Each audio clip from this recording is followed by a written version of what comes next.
राधे राधे दोस्तों, श्री बांके बिहारी की कृपा आप पर और आपके समस्त परिवार पर सदैव बनी रहे।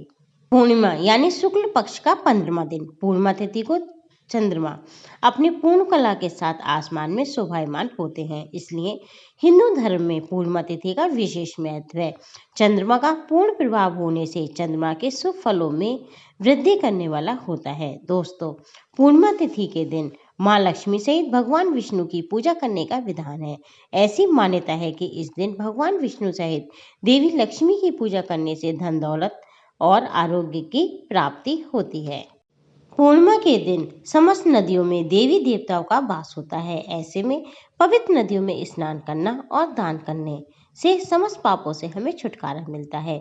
इस दिन जातक नदियों में स्नान करने के बाद सारा दिन उपवास रखते हैं और दोपहर में सत्यनारायण भगवान की कथा करते हैं। कथा आप स्वयं भी कर सकते हैं या किसी पुरोहित या पंडित के द्वारा भी आप इस कथा को करा सकते हैं और शाम को जल देकर व्रत का पारण करते हैं।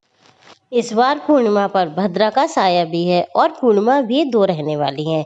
ऐसे में आपके मन में ये प्रश्न होगा कि पूर्णिमा का व्रत, दान, स्नान आदि हमें कब करना है। तो ये सारे कन्फ्यूज़न आज मैं इस वीडियो में क्लियर करने की कोशिश करूंगी। दोस्तों, अगर वीडियो आपके लिए यूज़फुल हो, आपको पसंद आए तो आप इसे लाइक करें, शेयर करें और आपके अपने चैनल धर्म की यात्रा को सब्सक्राइब करें। पूर्णमासी की तिथि सनातन धर्म में बहुत खास होती है। इस तिथि पर किया हुआ दान पुण्य हमें 1000 गुना फल प्रदान करता है, इसलिए हमें पूर्णमासी वाले दिन दान जरूर करना चाहिए। माघशीर्ष पूर्णिमा दोस्तों सर्दियों में आती है, इसलिए हमें इसमें गर्म कपड़े, तिल से बनी हुई चीजें जरूर दान करनी चाहिए। इससे हमें बहुत अच्छा फल प्रदान होता है। पितरों के निमित्त भी हमें पूर्णमासी वाले दिन जरूर दान पुण्य करना चाहिए। इससे हमारे पितृ तृप्त होते हैं और हमें आशीर्वाद देते हैं। दान का मतलब होता है इस जीवन में या पिछले जन्मों में जाने अनजाने में किए गए पापों का प्रायश्चित। दोस्तों, दान तभी फलदायी होता है जब हम उसे पूरी श्रद्धा से करते हैं। दान को हमेशा हमें गुप्त रूप से ही करना चाहिए। दान में वैसे तो आप कुछ भी दान कर सकते हैं, लेकिन खाद्य पदार्थ का दान अति उत्तम माना जाता है। इसमें आप चावल, गेहूं या अन्य अनाज, फल, सब्जियां, दूध या धार्मिक ग्रंथ आदि भी दान कर सकते हैं। ये भी बहुत सर्वोत्तम माना जाता है। वैसे तो हमें गंगा स्नान ही करना चाहिए, लेकिन दोस्तों अगर आप गंगा स्नान ना कर सके तो घर में ही नहाने के पानी में आप गंगा जल डालकर स्नान कर सकते हैं।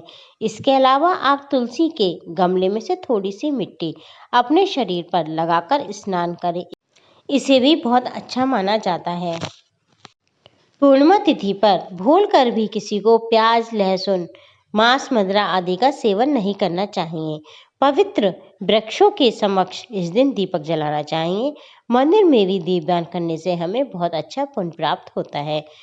दोस्तों, इस बार पूर्णिमा पर 14 दिसंबर भद्राकाल शाम 4:58 से शुरू होगा और अगले दिन 15 दिसंबर को 3:42 पर समाप्त होगा। लेकिन दोस्तों, भद्राकाल में भी आप पूजा पाठ कर सकते हैं क्योंकि ये बहुत शुभ योग दे रहा है। पूर्णिमा तिथि प्रारंभ हो रही है 14 दिसंबर शनिवार 4:59 से और दोस्तों ये समाप्त होगी 15 दिसंबर रविवार 2:31 पर। इस बार 14 दिसंबर शनिवार को पूर्णमासी का व्रत रखा जाएगा। अन्नपूर्णा जयंती और दत्तात्रेय जयंती भी इसी दिन मनाई जाएगी। 15 दिसंबर को आप स्नान, दान आदि कर सकते हैं। दोस्तों, पूर्णमासी के व्रत में तुलसी और पीपल की पूजा की जाती है, तो रविवार के दिन तुलसी में जल अर्पित नहीं किया जाएगा, ना ही पीपल के पेड़ का पूजन ही किया जाएगा।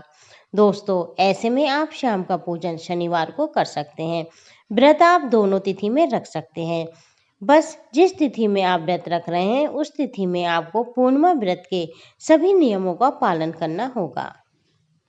14 दिसंबर को चंद्रोदय का समय रहेगा शाम 4:37 पर।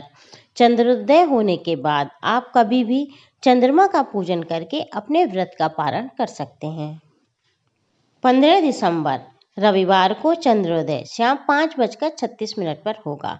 हालांकि पूर्णिमा तिथि दोपहर को ही समाप्त हो जाएगी। यही कारण है कि जब हम पूर्णमासी का व्रत रखते हैं और शाम को हम चंद्रमा का पूजन करते हैं, तो दोस्तों उस समय पूर्णिमा तिथि विद्वान होनी चाहिए, तो ज़्यादा सही रहता है। इसलिए अगर आपने 15 दिसंबर का व्रत किया है तो चंद्रमा का पूजन आप जल्दी ही कर लें और जल्दी ही आप व्रत का पारण कर लें। आप किसी भी प्रकार का कोई वहम या विचार ना करें। 14 दिसंबर और 15 दिसंबर दोनों ही तारीख को आप पूर्णमासी का व्रत रख सकती हैं।